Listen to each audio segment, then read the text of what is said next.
Hello po mga kababayan, kamusta po kayong lahat? And once again, welcome back to another episode of Simply Talkies Vlog. Pag-usapan natin mga kababayan itong COMELEC. No? Kung maalala nyo sa isang live natin dati, binatikos natin itong COMELEC dahil sa pagiging inutil nila. Ngayon, dumipensa po ang COMELEC doon. No? Dahil nga hindi nila mapigilan ang paglalagay ng mga naglalakihang mga billboard, tarpaulins, or any election campaign materials, wala pa naman campaign period sa mga politiko. Ang official campaign period pa para sa mga national ay February 11 to May 10. No? 90 days po yan na campaign period. Sa mga lokal naman, 45 days lang. No? Short lang po ang mga lokal tulad ng mga sa mayors, governors, ganon. Pero pag national ang tinatakbuhan mo, senator, congressman, mahaba-haba, may 90 days ka. Pero wala pa naman din na opening ng campaign period, nakikita na po natin, evident po, nakikita po ninyo yan sa kalsada, saan man. Ang mga naglalakihang mga billboard sign ng mga politiko, mga nakadikit sa pader, sa poste, sa puno, o kung saan man. Nagtatayo pa sila ng sarili nilang billboard sign dyan. Doon nila ididikit yung mga naglalakihan nilang mga pagmumuka.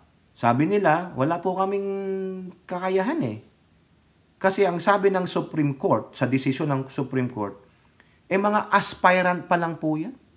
Hindi po sila pwedeng kasuhan. Kasi hindi pa sila official na kandidato. Ha? O di ba binatikos natin yun? So ibig pala sabihin, hindi sila official na kandidato hanggat hindi dumarating ang campaign period. Hindi sila official na kandidato maski na nag-file na sila ng COC nila noong October. Ang tawag sa kanila ay aspirant pa lang. Magiging official na kandidato sila pagdating ng campaign period. Really? Ganon? Diba? Dapat official silang kandidato once they file their COC kasi Certificate of Candidacy nga Di ba? Ano yung candidacy? Anong Tagalog nun? Di kandidato. Tapos sasabihin ninyo, aspirant pa lang sila. Tapos magiging kandidato lang pagdating na ng election campaign. Period. Ganon. O yun daw po yung dahilan ng COMELEC kaya para silang inutil, hindi nila magawa ng parang paano sabihan sa mga aspiring candidate politikos na tanggalin nyo yan, bawal yan. Wala po Wala rin daw po nagsasabi sa batas o prohibisyon na bawal gumawa ng ganun yung mga aspirant. Diba? Sinasabi natin, early campaigning yan. Wala daw po palang batas na ganun. Anong ginagawa ng COMELEC? Ba't hindi kayo maglagay ng probisyon? Di po ba? Then i-challenge na lang nila sa Supreme Court yung mga aspirant politikos. At least meron kayong probisyon, gumawa kayo ng paraan. O eto pa, mga kababayan, mainit ito. Ito po ay tungkol sa distribution ng DSWD ng mga ayuda. O tulad ng AKAP. Yung AKAP po, hinihiling ng DSWD sa COMELEC na huwag iban during the campaign period. Kasi may mga bagay po na ibinaban ang COMELEC tulad nitong ban sa mga baril. O nakikiusap ang COMELEC sa PNP na magkaroon na ng gun ban. Marami na po yan. No? Hindi pa nga nagsisimulang campaign period, marami na pong nagkakatumbahan na magkatunggali. Diba? O eto, anong sabi ng COMELEC mga kababayan? Sa Daily Tribune, COMELEC, no politician should be present during DSWD aid distribution. Ay, correct naman po yan. Dapat walang politiko, dapat walang bongo dyan. Dapat walang Amy Marcos na mga gamit na gamit ang DSWD tuwing may distribution ng aid. Lalo na si Bongbong Epal. Oo. Naging Mr. Lenlen na po siya. O bakit? Ginamit niya na. Ninakaw niya na kay Lenlen yung yung lugaw. O Mama Lenlen, wala ka ng lugaw. Magmami ka na lang.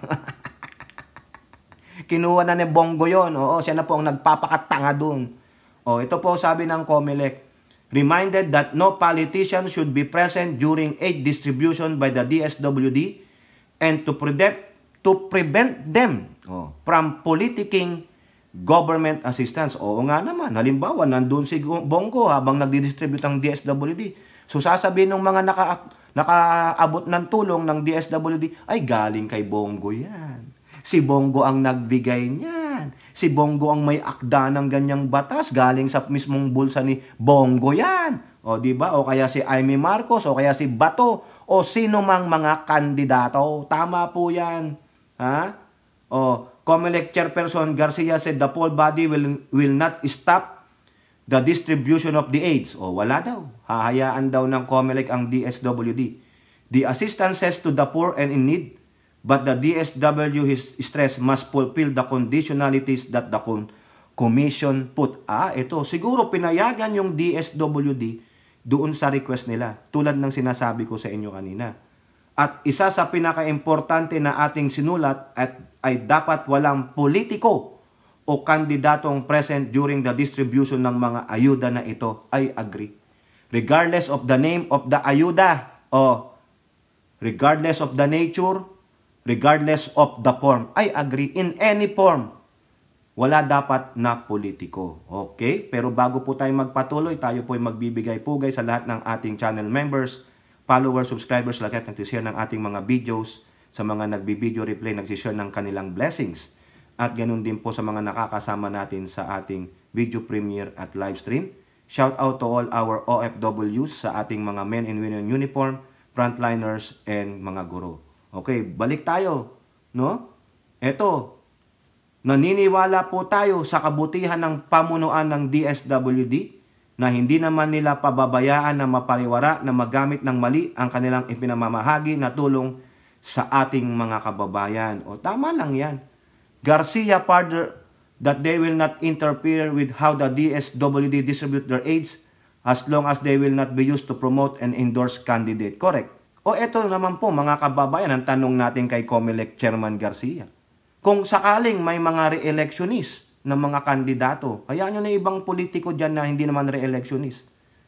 Yung mga re-electionist lang ang tanungin natin kay Garcia. Kung sakaling may lumutang, the likes of Bongo, si Bato, si Marcos, o sino man, ano magiging action ninyo? Sabi nyo, bawal yun. Di ba yun yung kondisyon nyo sa DSWD? Paano kung binraso si Rex Gatchalian? Ano gagawin ng COMELEC? Ano gagawin ni Rex Gatchalian? Yun lang po yung katanungan natin, mga kababayan. Now, meron pa ulit sinabi ang COMELEC. Malamang kung dito itong mga kandidato na ito hindi susunod, matatanggal po sila. May warning na po ang COMELEC. Kung hindi sila susunod, disqualified. Paano yan? Ito po. Daily Tribune pa din. COMELEC, politicians should take down billboards 2 days before campaign period. Ayun. Nagbigay na ng kautusan ng COMELEC. Take down nyo daw yung mga naglalakihan yung billboards, election, campaign paraphernalia nyo dyan na nakatayo kung saan-saan, pinaste ninyo, tanggalin ninyo. At kung hindi, itong mangyayari mga kababayan. The COMELEC nag-warning that politicians seeking to run for the 2025 national and local elections should take down their billboards 2 days before the campaign period. Ang laki, no? Nakita nyo yung sa SLEX, yung mukha ni Kibuloy at ni Marcoleta, yung mukha ni Kibuloy na sinusuportahan ng mag-amang demonyo, tanggalin nyo yan. Kung saan pa kayo naglagay ng mga billboards. The 90-day campaign period for the national candidates for senators and party list will start from February 11 until May 10. Sa local naman, will have 45 days. Ito yung sinasabi ko sa inyo kanina. From March 28 to May 10. Quote, sabi ni COMELEC Garcia, 2 araw bago po dumating ang campaign period, kinakailangan tanggalin nila ang lahat ng naglalakihang billboards na yan dahil that will be a ground to disqualify them kung hindi tatanggalin. Ayan. 2 days prior to yung campaign period, sa national, tatakbong senador at mga party list o congressman, meron sila hanggang February 9. February 9, dapat wala na yan, tanggal na. Kasi 2 days prior bago dumating ang campaign period. Mag-i-start ng February 11 sa national. Dapat February 9, baklas na lahat yan. Sa lokal naman, dapat March 26, baklas na yan. Yung mga billboard na yan. Yung hindi tatalima dyan, grounds for disqualification. Nakita nyo, hindi tinanggal ni Kibuloy, Marcoleta yung naglalaki ang billboard nila dyan sa SLEX, tanggal yung dalawang kupal na yan. Garcia added that they could not use private property as an excuse to not remove their campaign materials. Yan. Pati private property pala, Elora. Private property, kung binabayaran, hindi lang basta private property yan. And therefore, subject to regulation yan. Ayan. Tatalima kami sa desisyon ng Korte Suprema na hindi dapat ginagalaw ang kahit na anong paraphernalia sa private property. Kaya lang, huwag naman aabusuhin. Kung private property daw, kung binabayaran, hindi lang basta private property yan. Halimbawa, ikaw, may bahay ka, kakausapin ka ng politiko, pwede ba akong maglagay dyan private property mo naman sa labas ng bahay mo o dyan sa bakod mo? Kung binabayaran ka doon, tatanggalin mo yun. Hindi na private property yan. Pero ang sabi ng COMELEC, tatalima sila sa kutusan ng Korte Suprema na hindi dapat ginagalaw ang kahit na anong paraphernalia sa private property. Pero, kung binabayaran yung may-ari ng private property, that's subject to the regulation. Ayun ang sabi ni Garcia. Diba? We will respect private ownership, but there should also be responsible ownership. Tama naman siya. Diba? So, kung hindi kayo tatalima dyan, tsugi, disqualify. Kaya ang ano yan, itong mga politiko, gagawa ng paraan yan para ma-display nila yung mga pagmumukha nila. Yung tulad ng example na yon, private property naman yan pero anong sabi ni Garcia? Subject to regulation kung yung private property ay nagbabayad ka dun para i-display mo yung pagmumukha mo. Sabi niya, ulitin natin, private property, kung binabayaran, hindi lang basta private property yan. Therefore, nag-earn ka na ng income dyan. Negosyo na yon, hindi na private property yon. And therefore, subject to regulation. Malinaw yan Sa English, even if it is private property, it's still paid, so it's subject to regulations. Pero kung hindi naman binabayaran, freebie, gagalangin nila ang desisyon ng Korte Suprema na hindi ginagalaw ang kahit na anumang paraphernalia sa private property. Yan. Pero pag nahuling binabayaran kayo, nag-earn kayo ng income as private owner, sabi nyo, Kibuloy, pwede yan, pero ganito usapan ayari ka, tatanggalin pa rin yan. Dapat nga may kaso yan. Di ba mga kababayan? Ano pa? Alis tayo dyan sa COMELEC. Dito po sa politiko mga kababayan, ito talagang si Roque, ang daming sinasabi mga kababayan, no? Pero, sabi nga ni Lucas Bersamin sa kanya, malisyoso. Ano ang malisyoso? Gumagawa ng imahinasyon na ikasisira ng gusto niyang sirain. Ill will, mga evil intent para manira. Disinformation, malinformation, kung ano-ano ang binabato niya sa Pangulong Marcos at the Marcos administration. Ito naman ngayon ang hanas niya mga kababayan. Iniwan daw ng Amerika o hindi importante ang Pangulong Marcos kay President-elect Donald Trump kasi inisnab, hindi po invited ang Pangulong Marcos sa inauguration ni President-elect Donald Trump. Imbes ang inimbita, mas importante daw po ang China. And, so what? Ayun ang gusto ni Trump Di ba? Anong pakialam mo, Roque? So, ibig sabihin, mas gino-glorify mo ang China? O halatang halata ka, Roque? Pero nga lang, ikaw ay malisyoso. Di ba? Masama palagi ang iniisip mo. Napaka-bitter mo, napaka-nega mo. Dahil lang dyan, hindi invited, hindi na friend, hindi na importante. Di ba? Alam mo ba ang nangyari between President Trump and President Marcos? Baka nga di ba nagkausap na yung dalawa na yan? O malay nyo, doon in between sa usapan, sinabi na lang hindi ako makapunta sa inauguration mo. I'm so busy here, Next time na lang. Di ba ganon?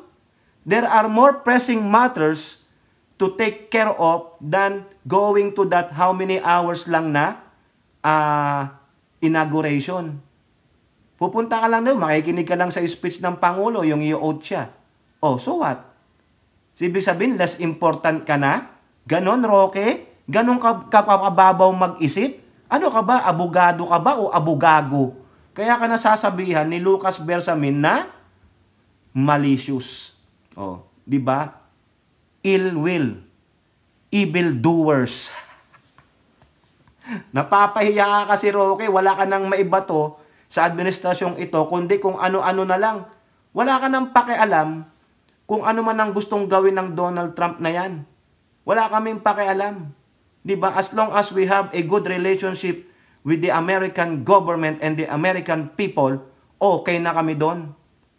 Basta wag lang nila kaming babalahurain tulad ng pangbabalahura ng amo mong China. Oh, kung gusto mo, doon ka tumira sa China. Diba? Give up mo ang pagiging Filipino citizen mo. Ang tapong mo magsalita na dyan, daldal ka ng daldal, ika nga ni Erwin Tulfo, ba't di ka umuwi ng Pilipinas, tumulong ka? Meron ka doon, hinahanap ka sa Pilipinas, ba't ka nagtatago? Takot na takot ka. Diba? Hindi mo pala hawak ang bayag mo Oh, meron ka nga bang bayag? Tanong lang, diba? Iyabang. Wala na siyang maiso, butata siya sa martial law, o ngayon naman, not too important daw ang ating Pangulong Marcos. Ano bang sabi ni Ambassador Babe Romualdez? Only ambassadors. Ang invited. Bakit? Yung amo mo bang si Digong, in-invite ba ni President-elect then Donald Trump nung first term niya? Hindi rin. Anong sabi ni Artin Mandanat? Only ambassadors. O ano ngayon? So ibig sabihin, pareho lang silang hindi importante kay Donald Trump. Go. Bobo talaga itong attorney na ito. Tanga-tanga. Muwi kang Pilipinas. Harapin mo ang Quadcom.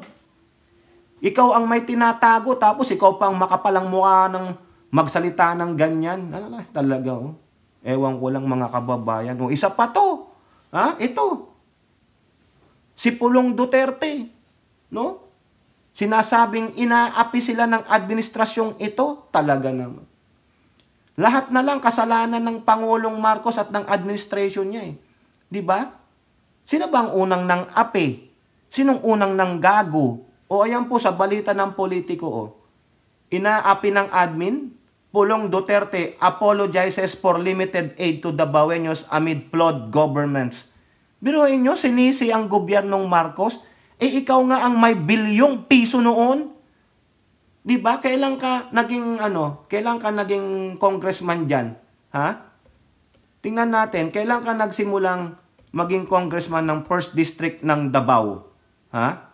Kailan ka na sa office? 2019. Matatapos ka na, di ba? Ayan 2019 ka na sa office. Pagiging congressman. Panahon ng tatay mo. Okay? At dyan din, kumubra ka ng 51 billion. Tapos ngayon, sisisihin mo ang gobyernong ito, flawed government, dahil hindi ka nabibigyan ng ganong kalaking halagang pondo? Tanong natin, saan mo dinala ang 51 billion? Pondo mo para sa infrastructure. Bakit konting ulan lang sa Davao, sa distrito mo, bumabaha na?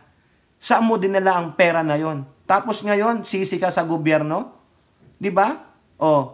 Ang sabi niya dito, nag-a-apologize sa mga kababayan niyang Davaoeño.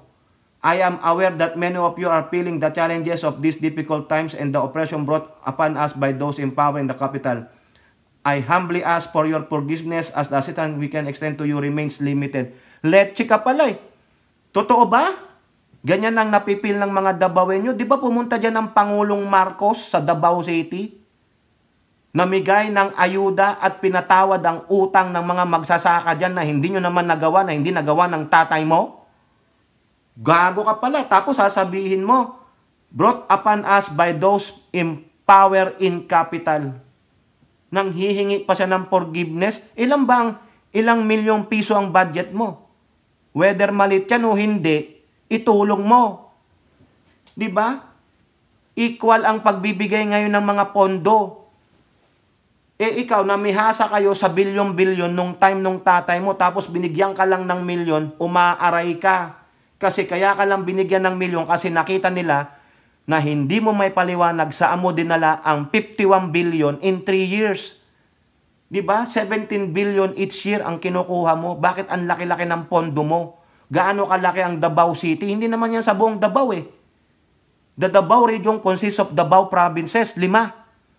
Ikaw city ka sa isang province, pero ang laki ng budget mo. 'Di ba? In 3 years, 51 billion. Oh, Duterte said that during the tenure of his father, President Duterte, selective service positions and blatant misuse of funds never... Ay! Hindi daw nagkaroon ng misuse of public funds nung panahon ng tatay niya. Really? Really? Ang galing mga kababayan. Ang galing mangloko ng mga kapwa nila Davaoenyo. Kayong mga Davaoenyo, maniniwala ba kayo dyan kay Pulong? Bakit di nyo tanungin? Nasaan yung 51 billion at yung iba pong pang pondo? Ito pa sabi niya mga kababayan. However, as a fellow Davaoenyo, I appreciate your patience and understanding. In due time, this flawed governance will end and it will be long before anything returns to normal. Really? So ano balak ninyo? Diba? Mag-i-end yan sa 2028. At hindi kayo makakabalik sa power. Huwag ka nang umasa. Nanloloko ka lang ng mga Davaoenyo. Kayong mga Davaoenyo, magising kayo. Ilang dekada kayong pinamumunuan ng mga Duterte. Pero ganun pa rin. Tinga-tinga pa rin ang binibigay sa inyo hamang talang sila kumakain ng lechon, masasarap na pagkain, nakakapagbakasyon sa Germany, nakakapagbakasyon sa ibang bansa, pero kayo tinga-tinga lang ang binibigay sa inyo. Tapos ngayon isisisi sa gobyernong Marcos? Anong ginawang panloloko sa inyo ng gobyernong Marcos? Sinong may kasalanan? Bakit kayo ganyan? Tandaan ninyo, magtatatlong taon pa lang ang serbisyo ng Pangulong Marcos sa bansa. Pero ang Duterte, ilang dekada. Pero ganun pa rin kayo. Tinga-tinga pa rin nila ang ibinibigay sa inyo. Oh, di ba? Nanloloko lang ito kasi in aid of his re-election. Oh, to our beloved Davaoenyos, once again, with the deepest gratitude in my heart, I cannot fully express immense depth of gratitude we owe for you and you trust in us. Really? Magkano lang ang binigay ninyo? Ha? Nung ayuda ninyo? Di ba? Ilang kilong bigas, 2 sardinas at kung ano lang. That's it. Pinapakita nyo na ganito lang kasi ang pondo namin. Really? Yun lang talaga ang pondo ninyo? Ganon? Wag nyo na kaming gamitan ng poverty porn. Di na po ka maniniwala dyan. Gamit na yan. Kaya kayong mga Davaoenyo, magising kayo sa panloloko ng mga Duterte. Ilang dekada kayo. Diba? Ilang dekada kayong pinagharian yan, pinamunuan yan, pero ganun pa rin. Diba? Konting ulan lang, bahana. Ba't di nyo tanungin, nasaan yung infrastructure money? The billions of pesos. Bakit ganon? Ang laki nun, saan mo pinunta? Diba? Ewan ko lang mga kababayan. Sinisisi niya ang gobyerno, flawed governance. Paano naging flawed governance? Sige nga. Magkano? Magkano ang tinanggal sa'yo? Kasi alam nila, natutulong-tulong ka lang. Hindi ka naman dapat talaga bigyan ng pondo kasi hindi ka naman nag-a-attend sa session eh. Member ka dun sa isang committee sa Quadcom pero hindi ka nag-a-attend. Ano ginagawa mo? Nagpapalagay ka ng bayag dyan? Tapos ang sisisihin mo, itong gobyernong ito, dapat nga wala kang pondo eh. Hindi ka dapat bigyan ng pondo dahil walang nakakita ang magandang proyekto sa'yo eh. O tapos sabi nyo, ang ayuda ay legal vote buying. Ba't kayo nagbibigay ng ayuda? Ang sabi ni Pusiti, ang ayuda ay legal vote buying. So therefore, nagbo-vote buying din pala kayo. Nagbibigay kayo ng ayuda eh. Huling-huli kayo ng mga sinungaling kayo eh. Mapagkwento lang kayo eh. Mapagkunwari kayo eh. No? Mapagkunwari kayong mababait. Mapagkunwari kayong magagaling. Ganyan po ang mga ugali ng demonyo. Biruin mo, ilang dekada kayong naging hari-harian dyan. Na-improve nyo ba ang estado ng pamumuhay ng lahat ng nasasakupan ninyo? O di ba meron nga kayong 4 kilometer na mga slum area? Ba't hindi nyo napaunlad yun? Bakit ngayon lang sa pamunuan ni Pangulong Marcos natapos yung ilang parte ng coastal road ninyo? Bakit hindi tinapos nyo yan nung panahon na hindi pa presidente ang ama ninyo?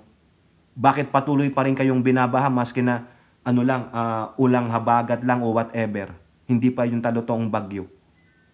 Diba? Tapos ang sisi sa gobyerno, ang sisi sa Marcos administration, flawed governance. Ang tatay mo ang may flawed governance nung panahon niya. Yumuko kayo, naging tuta kayo, Manchurian candidate kayo ng Chekwa. Inamin niya ng tatay mo, mamamatay tao ang tatay mo. O, sabi ni Mato Bato, I killed for Duterte for 24 years.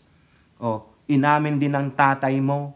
Diba? Tapos yung mga parmali, mga scam, ang meron sa gobyerno ng tatay mo. That is the very flawed governance. Pinalibutan ng tatay mo ang sarili niya ng mga inchik. Nandyan si Bongo, nandyan si Michael Yang at yung mga iba't ibang kriminal na mga inchik galing China. Git sa lahat, yumuko kayo kay Xi Jinping. Oh. Diba? Tapos ikaw, you have the audacity para sabihin sa mga Dabawenyo na siraan ng gobyernong ito. Ipinakitaan nga kayo paano tumulong sa mga taga-Dabao. Diba? Binigyan kayo tinapos ang coastal road. Binigyan kayo ng proyekto dyan sa Davao City yung para magkaroon kayo ng malinis na tubig na hindi pa kayo umattend during the inauguration. Nagbigay ng tulong para sa mga ARBs ninyo. Pinatawad ang mga utang, binigyan ng mga initial na pondo, kagamitan na hindi nagawa ng tatay mo. Hindi na ayos ang kanilang mga lupang sakain noon. Inignore nila ang agriculture pero pagdating kay Pangulong Marcos, pinahalagahan ang mga ARBs, ang mga mahirap. Tapos sasabihin nyo, flawed governance. Flawed ba? Wala kang ang mapakitang ebidensya na pagiging flawed ang governance ng Marcos administration. Pero siguro, inuuto mo ang mga distrito nyo para muli kang iluklok. Ay magising kayo. Tignan nyo ang katotohanan na mahirap pa rin kayo. Ang yumayaman lang ay ang mga leader ninyo dyan sa Davao City at kayo ay pinamumugaran, tinatakbuhan ng mga kriminal, ng mga Chekwa. O diba? O kayo po, ano pong inyong masasabi? Comment down below and don't forget to like and share. Hope to see you on the next videos. Bye-bye. God bless.